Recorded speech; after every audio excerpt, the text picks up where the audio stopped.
So there's a Kaiju number 8 game coming out in the immediate future. This will be out in a week at the time of my recording. Now you might be asking, what is Kaiju number 8? Why is it Kaiju number 8, not Kaiju number 9 or number 10? You honestly have to watch the anime to figure that out for yourself. It really is a very nice anime. I actually binged it the whole season, first season. I haven't started second season yet. I binged the whole first season with my brother. It was amazing. It was actually amazing. Now, anyways, enough of me glazing the anime. We have a new turn-based gacha game for Kaiju number 8. I will be talking about the game itself in this video. I actually have not taken a look at the game yet, at just like you watching this point in the video. I'm going to eat my breakfast as I watch the live stream, because I did have a live stream for the game going over the game itself and everything you need to know regarding the release of the game. So I'll digest all of that and pick and choose which parts I want to show in this video. Anyways, I'll cut to me actually afterwards finishing the live stream. Okay, so I went through the live stream, and I'll be honest, this live stream was actually a really well done live stream. It told you everything you need to know about the game, the mechanics, the characters, what they were going to be giving away at launch, everything. So let's just hop right into it, yeah? I'm actually very excited for this. Now, the first thing I want to mention is, if I can get to it on the screen here, this anime IP-based gacha game, right, is published by Toho Games. So we're not getting a Netmarble situation, right, where it seems like it's going to be a cash grab at launch. I don't see this game actually being a cash grab, funnily enough. We have a character that was revealed at the end of Season 2, which was him in the beginning. This character was revealed in Season 1. We got to see him there. This character was also revealed in Season 1. She was revealed in Season 1. I love this character, by the way. So a lot of these characters you're probably already familiar with. This is going to be the base roster of characters in the game, which they actually did reveal. We'll get into that in a moment, but I do just want to show some of the animations here for the characters, and then you have the actual Kaiju. Yeah, I'm not going to say more than that. And we'll talk about exactly how they're going to handle the story-based part of the game. But this is the combat right here. You can see it's a turn-based combat system. You have the ultimates on the far right, you have the HP bars, and you have the characters. You have the action turn value right here at the bottom of the screen. You can see it seems like a heal of sorts, or a ability that the character has. So I'm going to assume that this character right here that is taking the turn is a healer. Yeah, so you can see the healing icon. So she's a healer. Is it so bad that I actually already forgot their names? I've been watching so much anime lately. I watched Kaiju number 8 a week ago, and I've already forgotten pretty much all of the characters' names. It's actually so bad. The only character I do remember is Kafka, who is the main character, because that's the same character name as the character in Honkai Star Rail, Kafka, right? So that's the only character I remember. That is so sad. I've already forgotten the characters' names. But don't worry, I'll remember them, surely. Okay. But yeah, the turn-based system is very in line with what you're familiar with. I will say the animations and the visual clarity is actually pretty darn good. Can I actually increase the quality of it? Now, obviously, on my screen here, I have a 1080p monitor. Maybe the game has 120 frames per second.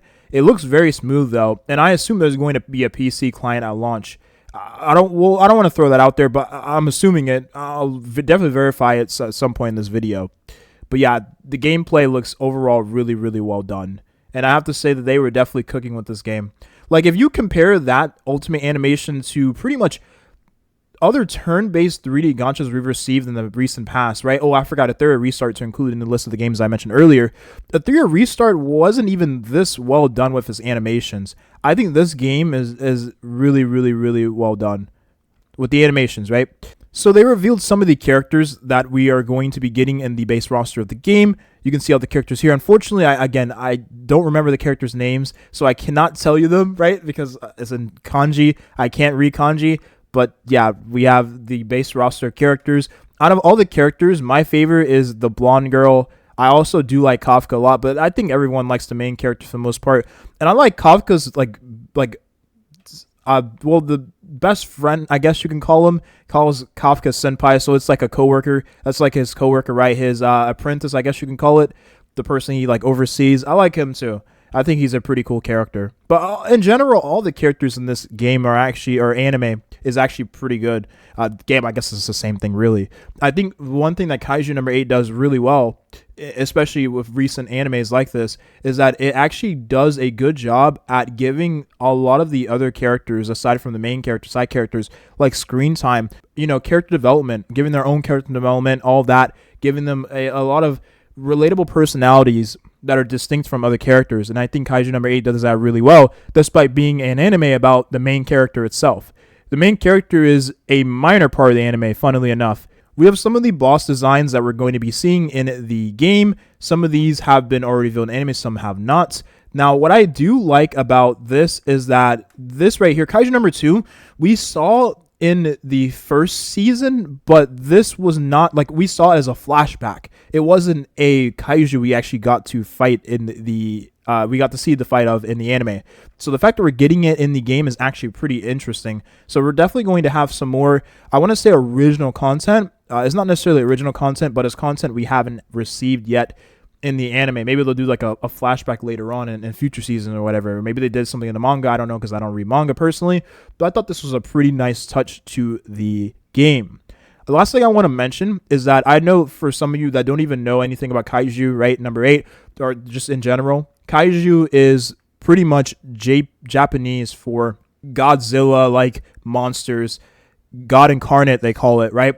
These monsters are what you expect, monsters that attack the city, right? To destroy everything around them. Just giant, beastly, God incarnate monsters. That's pretty much what Kaiju number 8 is. Now, you're probably familiar with that, for the most part, being like Godzilla and like sometimes King Kong or whatever. In Kaiju number 8 is more than just Godzilla. It's you see on the screen here, very, very nasty, vile looking monsters. We have this very, very beautiful pink hair lady revealed on the screen here. I actually have never seen this character at all, so I'm mesmerized. I'm so interested in picking her up as a character in the game. We also got this character too. This character looks really good as well, if I'm being honest. I think the one thing about Kaiju number 8 is that at first I thought the character designs were pretty bad for the female characters. The male characters actually look pretty cool in Kaiju number 8. That was my first impression upon watching the anime. But, fast forward to, some of the other characters, and some characters receiving power-ups, new suits, so on and so forth, right? And then even revealing some of the characters here, I'm like, wow, this character actually looks pretty good. I'm not going to lie. And then we have this character here who I actually have never seen. Maybe he's in season 2, or maybe he's just a character from the manga that hasn't been revealed yet. I assume he's probably a character from season 2. So we have the UI of the game itself. So TLDR, you can see in the top right, this is your premium currency, right? This is your gem source, most likely to pull on banners. You have the credits right here, like Epic 7. It is giving me Epic 7 vibes, right? Your gold, your currency you use to upgrade gear, upgrade characters, right? You use this currency for everything in the game. It's very universal. And then you have your energy right here, energy supply. It seems like it's going to be 200. I don't know if it's 200 capped or 200 increases with your level. The character level is level 6. You can see right here in the top left. And then you do have your event tab right here too, showcasing the events, the notices, and all of that jazz. We have the character menu UI here. You can see all of the characters. You have the purples, which is most likely going to be your SRs. And then you have the golds, which is most likely going to be your SSRs. So you can see Kafka is an SR, which, I mean, if you watch the anime, it makes a little bit of sense. And then you have some of the more, let's be brutally honest here. The strongest characters in the anime, of course, are going to be the SSRs, right? We have some more UIs right here, right? It looks very crisp, very clean. I'm never been a fan of white like UIs personally. I like things to be more dark aesthetic. That's for me personally. It's not that big of a deal. I'm making a nothing burger out of this. But yeah, this is UI for the character weapons and upgrades and all of that jazz. Here you go. You have the team setting function. It's very in line with what you've experienced in other games. I will say, though, it looks a little cooler, though, because you can see the actual character icons in the background of the character themselves, and then the characters also having their own pose, which is pretty cool. They apparently have some message-like function for the game. I don't know where exactly they're going to take it with this, but all I know is it's very in line with what you experience in like Honkai Star Rail, for instance, the Nikke Goddess of Victory, right? Typical messaging system. Maybe like Nikke Goddess of Victory, though, they'll have like little side quests you can do from the message tab where you can go ahead and get more gem currency, right? More premium currency, or maybe you get some collectibles that you wouldn't otherwise have gotten throughout the game. Who knows what they're going to do with the mesh system, or maybe it's going to be like Honkai Star, where you just literally talk to the characters of the game. Okay, so this is very important. We have main story, and we also have something called memories. So the main story is going to be the story you experience in Kaiju number 8, right? Is going to be the same thing. So I mentioned earlier in the video that even if you have not seen Kaiju number 8 and going into the game, you'll pretty much learn everything you need to know about the anime itself just from playing the game through the main story. Then there's something called memories. Now, the memories in this game is very in line with what you experience in other games.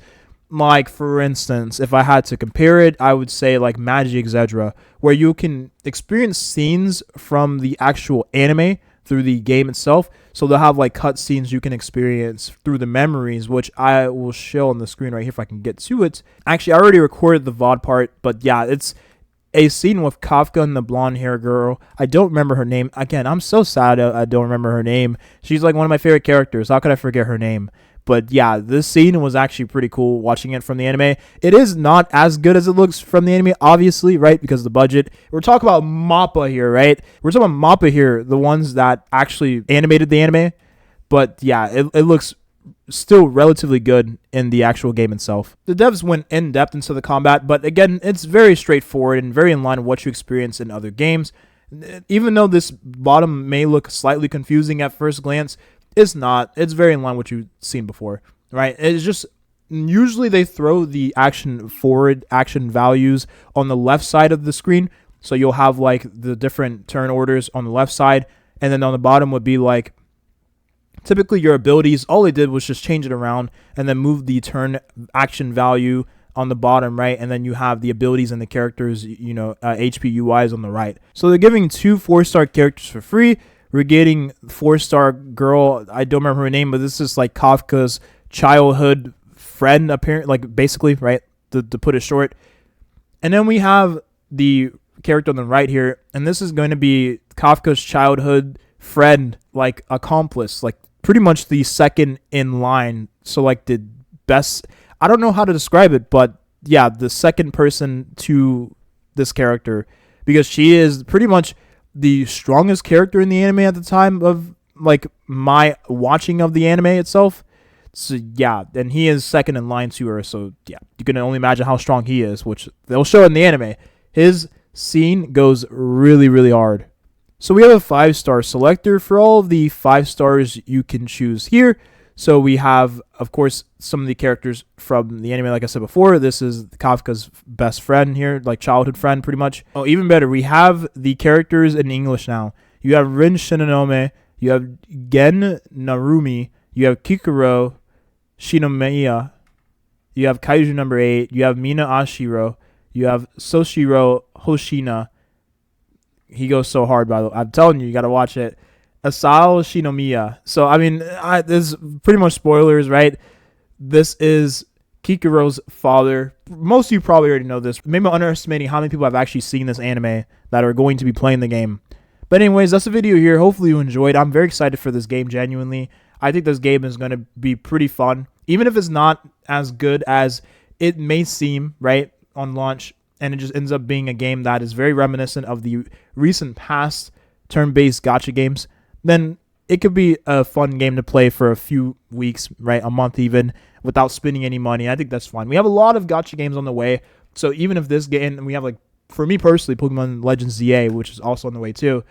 Even if this game ends up not being the greatest thing ever, it still will be fun for a short period of time, right? That's it. Thank you for watching and have a nice rest of your day.